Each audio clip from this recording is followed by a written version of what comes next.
todos.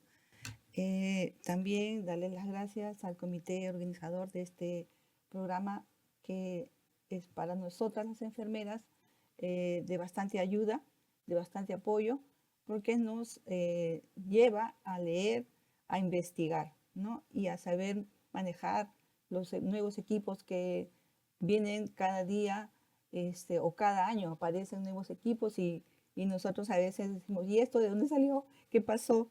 Y entonces tenemos que, como nos dijo nuestra colega anterior, tenemos que capacitarnos. Entonces empezamos. Ya nos hablaron de todo lo que es el ritmo cardíaco, cómo es el ritmo cardíaco, por qué se producen las arritmias cardíacas. Ya nos dijo Paula todos los insumos que podemos usar para una ablación, para un estudio electrofisiológico. Entonces, ahora vamos a ver cómo definimos la ablación, ¿no?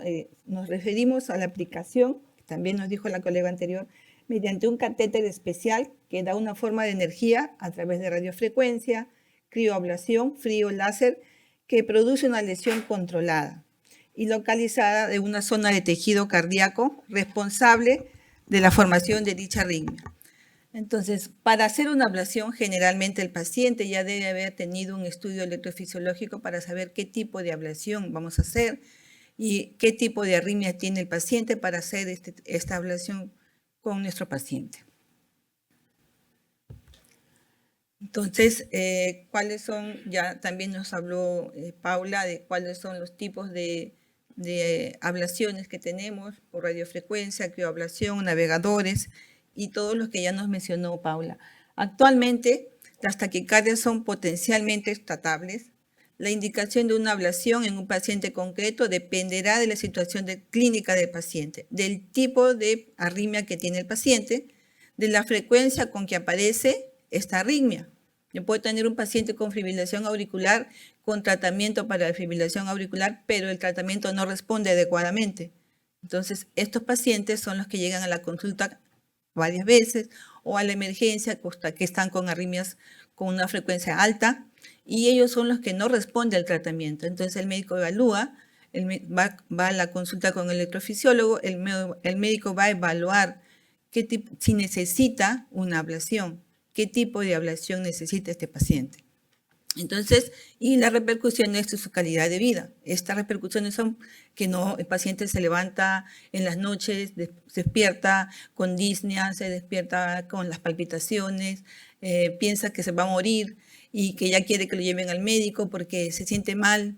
Entonces, estos pacientes son los que requieren los tipos o las ablaciones o el tratamiento de ablación. Cuando hablamos de valoración inicial y preparación del paciente para ablación, aquí ya vamos nosotros a iniciar nuestro proceso de atención de enfermería, la valoración. Entonces, nosotros cuando hablamos de valoración en enfermería, ¿qué hablamos cuando hacemos nosotros el trabajo diario con los pacientes? Todo el tiempo, el contacto que tenemos con el paciente, ¿qué vamos a hacer? Mirar y valorar qué está pasando con el paciente. ¿Qué necesita? ¿Por qué llegó con nosotros? ¿No? Entonces, nos dice acá, la valoración bien realizada mejora la comunicación entre el paciente y el personal de enfermería. Si yo no tengo un contacto adecuado con el paciente, mi valoración, mi tratamiento que yo le voy a dar al paciente no va a ser de repente un tratamiento que el paciente se adhiera fácilmente. Es un paciente que probablemente no se escuche o si no les explicamos adecuadamente, nos puede escuchar, pero sale de la puerta y te dice, alguien le pregunta, ¿y qué te dijo la licenciada? No sé, ya me olvidé. Entonces, tenemos que ver una adecuada valoración, una adecuada entrevista con nuestro paciente. Entonces, también ayuda a los pacientes a entender mejor su calidad de vida, su salud y también influye en su bienestar. Entonces, nosotros como enfermeras siempre hacemos la primera etapa de la atención de enfermería. Cuando vamos a hacer un procedimiento de ablación, el primer contacto que va a tener luego de la consulta médica, el paciente es con nosotros, con la enfermera. Entonces, nosotros vamos a hacer la comunicación entre la enfermera y el paciente a través del medio telefónico, a través de la consulta. Para hacer una valoración, una preparación del paciente para ablación, hay muchos estudios, muchas guías, las guías americanas, las guías de la Sociedad Española de Enfermería, las guías del MINSA, las guías de salud, que nos dicen cómo vamos a hacer nosotros el proceso de atención del paciente para la ablación. La primera etapa, ¿cuál es la primera etapa? La consulta de la enfermera, la entrevista de la enfermera, ¿no? Luego, ver qué vamos a hacer nosotros con este paciente, qué material vamos a usar con el paciente. Entonces, vemos aquí en la parte de guías de procedimientos que son de gran ayuda para nosotros, sobre todo para los hospitales que recién están empezando a hacer esos tipos de procedimientos, porque estamos recién como enfermeras conociendo cómo es el manejo de un paciente para ablación, los tipos de material que vamos a usar, ¿no? Los catéteres, ¿no? El paciente cómo debe estar preparado para venir para la ablación. Entonces encontré dentro de todos los trabajos de investigación o las presentaciones de artículos de las enfermeras, encontré un artículo donde decía procedimientos y la actuación de la enfermera, ¿no? Para la ablación. ¿Y qué nos dice este artículo? Que los procedimientos, la preparación del paciente viene a ser la secuencia pormenorizada de acciones llevadas a cabo por el equipo de enfermería para llevar una ablación. Entonces nosotros hacemos todo un proceso para llegar a la ablación, ¿no? Para llegar con el paciente a la ablación. Y también nos dice, como nos decía Paula, la enfermera que trabaja en la sala de electrofisiología debe estar capacitada. En otros países que no son como Sudamérica, hay una segunda especialización para enfermeras en estudio de electrofisiología. La enfermera se capacita, una segunda especialización para que vea cómo funciona marcapaso, cómo entra el paciente para los catéteres. Incluso en España, la enfermera coloca los holters que son transcutáneos. Tienen su consultorio para colocar los holters transcutáneos, que todavía nosotros no lo hacemos acá en el país, pero ya se está avanzando eso a través de la parte de Europa, ¿no? Entonces, con cosas que nosotros también debemos ir tomando en cuenta y ver cómo nos vamos capacitando para también inmiscuirnos en estos tipos de procedimientos y capacitarnos sobre todo, ¿no? Las conclusiones nos dicen que reducen la diversidad inapropiada en la práctica clínica. Exacto. Si yo uso una guía adecuada, si yo en mi servicio planifico y organizo y hago mi guía de intervención de enfermería, pues todos los que llegan a trabajar esa zona van a llevar la secuencia, cómo es un procedimiento para ablación y para qué tipo de ablación o qué tipo de arritmias vamos a tener. Entonces también nos dice, proporcionas a los profesionales seguridad legal frente a las demandas. Exacto, si yo tengo algún problema con un paciente, pues los protocolos, las guías que tengo me van a favorecer, porque ya eso está incluido y eso ya tiene resoluciones ministeriales en nosotros, en los centros particulares también ya están aprobados. Entonces son cosas que nos favorecen en la parte legal por cualquier tipo de problemas que podamos tener con nuestro paciente. También dice que son poderosas herramientas para la formación. Exacto, nosotros, nuestras guías, cada centro hospitalario hace sus guías, enfermería, en apoyo con los médicos y vamos viendo cómo son las secuencias. Entonces, esto nos permite que la formación de la enfermera nueva que llegue también aprenda, ¿no? Permite atención más justa y equitativa a nuestros pacientes, porque ya nosotros conocemos, ¿no? Utilizan criterios de actuación que nos sirven de punto de partida para una evaluación de calidad en los procesos de atención. Desde que iniciamos el tema esta mañana, todos hablábamos de calidad. La calidad se va a observar cómo yo atiendo a mi paciente, la preparación del paciente, la comunicación con el paciente cuando llega al área de hospitalización, si el paciente, cómo lo recibí, ¿no? Si ya tengo todo el material preparado, como nos decía la colega, yo no puedo entrar a la sala y decir, uy, me faltó este catéter, doctor, no llegó la máquina, cuando el paciente ya está preparado afuera en la sala de ambulatorios para que se haga el procedimiento. Entonces, aquí también tenemos un flujo de diagrama del estudio de ablación y electrofisiología, que es del MINSA, y nos dice cómo es el diagrama o cómo es el flujo de atención de la parte de nosotras en pacientes con tratamiento o estudios de ablación.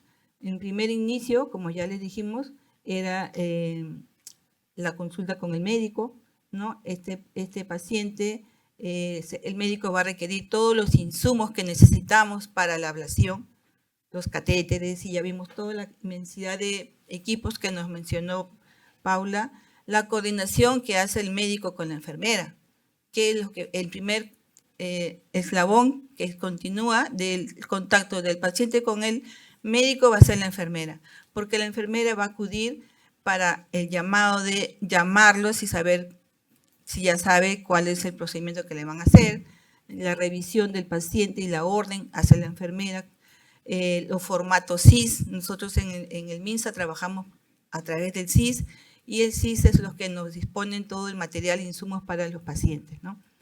La recepción e identificación del paciente cuando ya el paciente entra a sala, la preparación del paciente, el checklist de todos los requerimientos y también el recojo de material que se recoge en la farmacia, está dado por el personal de enfermería.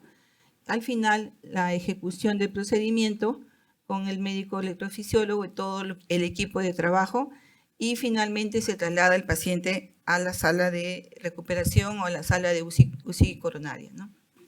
Entonces, dentro de los cuidados de enfermería, la entrevista de la enfermera, ¿no?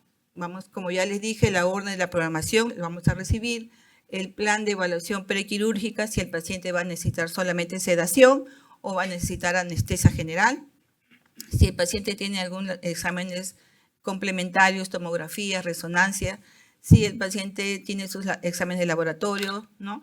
La orden médica de hospitalización, el médico nos debe enviar la orden para nosotros saber y programar el procedimiento o la sala y la hora, ¿no? La consulta y entrevista de la enfermera con el paciente. Nosotros tenemos que ver cómo está el paciente psicológicamente. ¿Está preparado para el procedimiento? No, de repente te dice, no, licenciada, me da miedo, tengo un poco de temor, pero para esto ya su médico conversó con él. Y nosotros debemos nuevamente recalcar lo que el médico le comunicó. No decir diferentes cosas, porque ahí vamos a contradecir al médico y el paciente va a sentirse inseguro para el procedimiento que se van a realizar. El paciente también debe conocer los riesgos y beneficios que puede tener para este estudio o para este tratamiento de ablación. Y como ya también le hemos dicho, el paciente debe saber que él para el momento del procedimiento debe venir en ayunas de 6 a 8 horas y también sí, qué tipo de anestesia va a tener, sedación o anestesia general, ¿no? También dentro de esta entrevista debemos verificar si el paciente ya tiene el consentimiento informado. Nosotros no somos los que hacemos el consentimiento, sino verificamos que esté hecho ese consentimiento, que esté firmado por el médico y por el paciente. Nuevamente en la valoración hablamos de la educación del paciente antes del procedimiento. ¿Qué nos dicen las guías? Las guías europeas nos dicen, se recomienda educación dirigida a pacientes, a familiares y cuidadores profesionales de salud para optimizar la toma de decisiones compartidas, facilitando el debate abierto tanto sobre los beneficios como los riesgos asociados a la opción terapéutica. Entonces el paciente debe saber, ¿no? Debemos educar al paciente cuáles son los riesgos y cuáles son los beneficios que él va a tener. También encontré dentro de la investigación, hay un estudio randomizado donde se ve la educación que hace la enfermera antes del procedimiento del paciente, ¿no? Su paciente con fibrilación auricular, si sabe qué cosa es la fibrilación auricular, los medicamentos que está tomando, por qué no le están haciendo efecto. Y esa intervención antes, post procedimiento, antes del alta y un seguimiento telefónico nos va a favorecer que el paciente mejora la calidad de vida, mejora los síntomas y mejora las rehospitalizaciones por los estudios de ablación. También nos dice las guías de la Sociedad de Cardiología Europea sobre cuáles son las recomendaciones para la anticoagulación de pacientes sometidos a ablación. Entonces, esto también es importante que nosotros aprendamos y conocemos, porque a veces cuando damos la entrevista con el paciente, son pacientes que están anticoagulados, son pacientes que están tomando algún tipo de antiarrítmico, si lo deben suspender o no lo deben suspender. Entonces, ¿qué nos dice la guía? Que se recomienda iniciar anticoagulación por lo menos 3 semanas antes de la ablación con catéter en pacientes con fibrilación auricular con riesgo tromboembólico, ¿no?, elevado, para prevenir accidentes cerebrovasculares isquémicos o tromboembolias perioperatorias. También nos dice la guía que se recomienda la anticoagulación interrumpida en pacientes sometidos a ablación. Quiere decir, si el paciente ya está tomando anticoagulantes, no le debemos suspender los anticoagulantes, debe continuar hasta después del procedimiento, hasta el inicio del procedimiento. También nos dice que se recomienda continuar con la anticoagulación durante al menos 2 meses tras la ablación de la fibrilación auricular, ¿no?, en todos los pacientes, independientemente del resultado del ritmo que tenga el paciente, ¿no? Y también independientemente de la puntuación de las comorbilidades que tenga el paciente, si es diabético, si es hipertenso, si el paciente tiene antecedentes de un ACV, o si tiene antecedentes de diabetes mellitus, ¿no? También nos dice la guía que se recomienda continuar con los anticoagulantes tras la ablación de la fibrilación auricular según la puntuación de las comorbilidades del paciente y según el éxito percibido del procedimiento de ablación. Quiere decir, así el procedimiento, la ablación haya sido exitosa, no se debe suspender los anticoagulantes en los pacientes. Entonces, esto es lo que nosotros tenemos que aprender para poder saber educar al paciente. Si un paciente que me llega y primera vez que le van a hacer una ablación o que le han hecho la ablación y que no está tomando anticoagulantes y que sigue, tiene que seguir con los anticoagulantes. Entonces tenemos que saber esta parte para poder educar al paciente. En la preintervención del procedimiento, como nos decíamos anteriormente, tenemos que tener todo el material disponible y no estar corriendo en el último momento del procedimiento o a la hora que está llegando el paciente, decir, no llegó el catéter tal, no llegó el equipo tal, ¿no? Porque estamos viendo que eso nos retarda la atención y la calidad de atención tampoco no es adecuada, ¿no? Entonces, verificar, hacer una lista de chequeos para verificar los equipos, el material que estén completo en la sala. La coordinación también tiene que hacerse con anterioridad por los procedimientos de equipos externos, por ejemplo, los programadores, el eco para hacer la eco transesofágica durante el procedimiento, evaluar y confirmar con el médico cuando me llegaron todos los equipos o todos los insumos, porque yo tengo que ver que el médico esté, que sepa que todo el material ya lo tengo yo disponible y que no me está faltando nada. En la intervención pre-ablación es el momento de que vamos a recibir al paciente.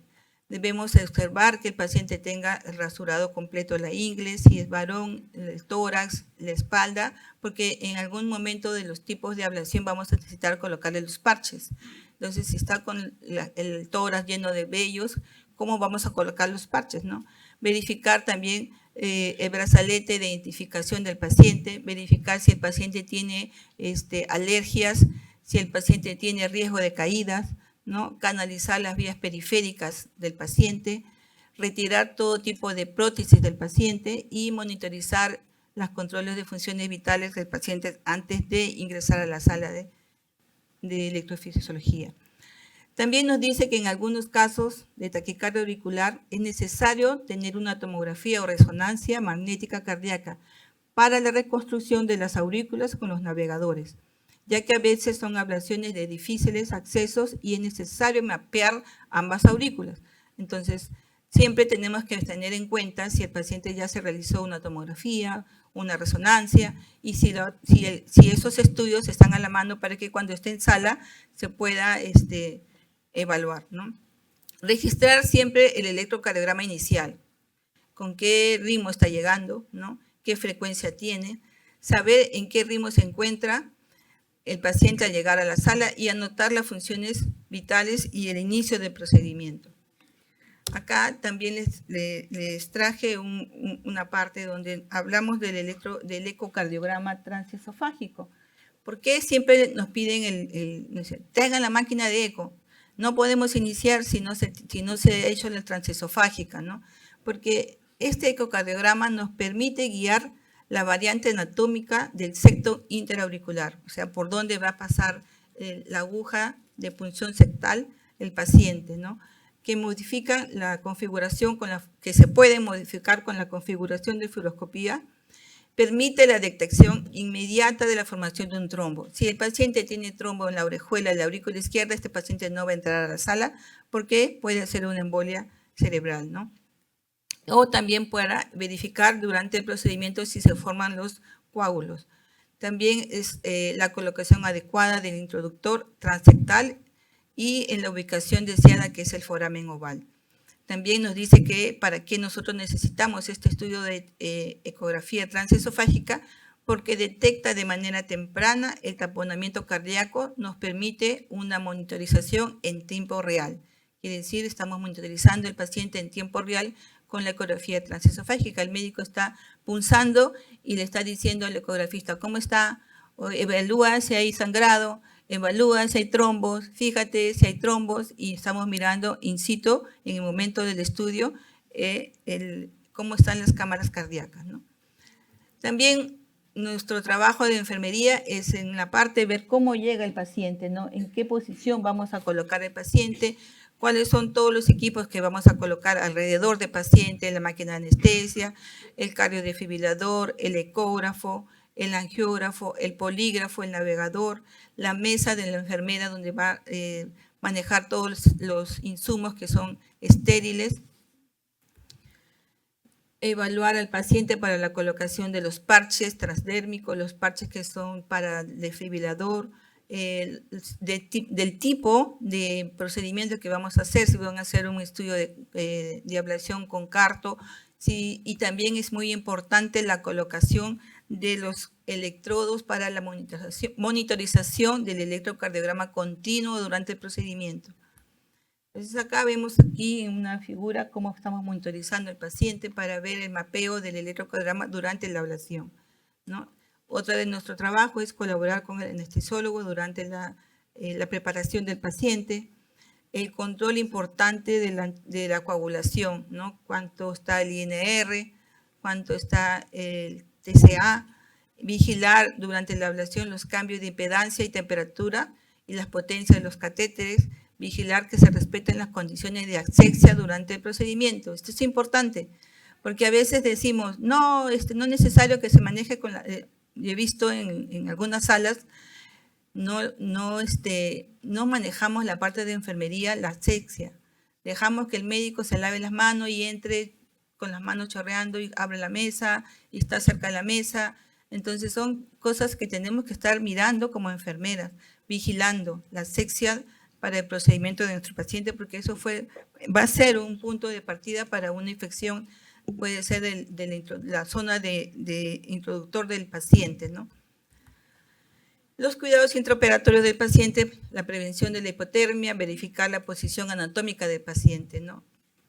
Si está muy hipotérmico, la temperatura, podemos poner encima una colchita, podemos poner la sábana para calentar estos pacientes, verificar la posición anatómica, cómo van a ir los brazos al lado del paciente, que van a estar con todos los monitores, asegurar la comodidad del paciente, prevenir úlceras corneales, tapar la vista, ¿no? Con una gasita, con un tegader, para que no prevenir las úlceras corneales durante el procedimiento con el paciente.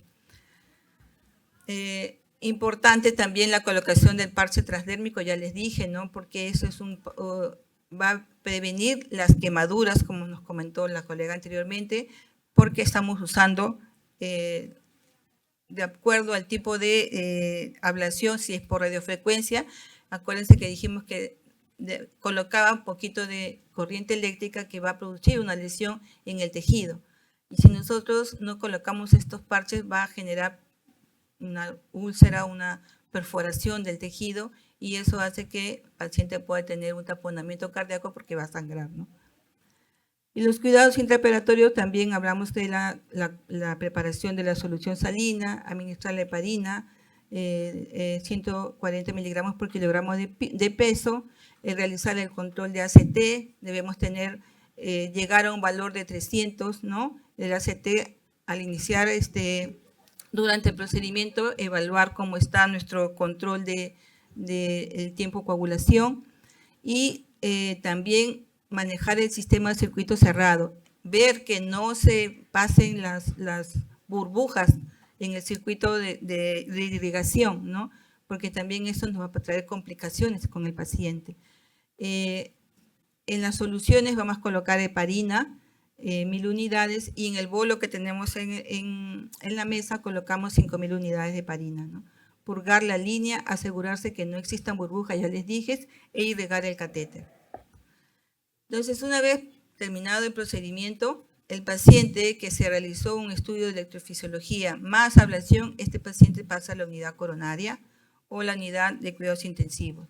El paciente que solo se hizo estudio de electrofisiología solamente va a pasar a la sala de recuperación para posteriormente salir de alta, ¿no? A casa. Entonces, una vez que pasa UCI, debemos nosotros recomendar a la enfermera la recuperación sobre el procedimiento que se ha realizado, los cuidados de la zona de punción, evaluar sobre alguna manifestación por el procedimiento, puede tener dolor torácico, puede tener sangrado en la zona de punción y también evaluar el control electrocardiográfico después del procedimiento. Las posibles complicaciones que podemos tener durante el procedimiento pueden ser lesiones vasculares, trombosis, hemorragias, complicaciones cardíacas como taponamiento cardíaco, lesiones vasculares, alteraciones de las coronarias y arritmias, ¿no?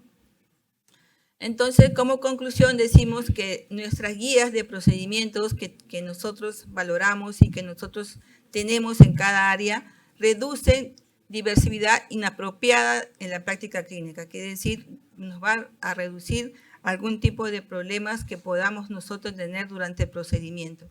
Proporciona a los profesionales seguridad legal frente a las demandas, porque ya tenemos nuestras guías que nos van a servir de soporte legal, ¿no? Unifican criterios de actuación que nos sirven de punto de partida para una evaluación de calidad de los procesos asistenciales. Entonces, en enfermería, toda esta valoración y toda esta preparación se la hace el personal de enfermería. La programación de la sala, la programación de los procedimientos, los tipos de procedimientos, programación de manejo de talento, no todas las personas que van a llegar a la sala para la ablación, contacto con los distribuidores, conocimiento y organización de los servicios, cómo está organizado el servicio, la construcción de manejo de protocolos, lista de chequeos e indicadores, todo esto son manejados por nosotras las enfermeras en nuestras áreas, tanto la área de hemodinamia como la área de electrofisiología. Y esto, como decíamos anteriormente, nos brinda calidad, eficiencia y seguridad para el paciente. Gracias.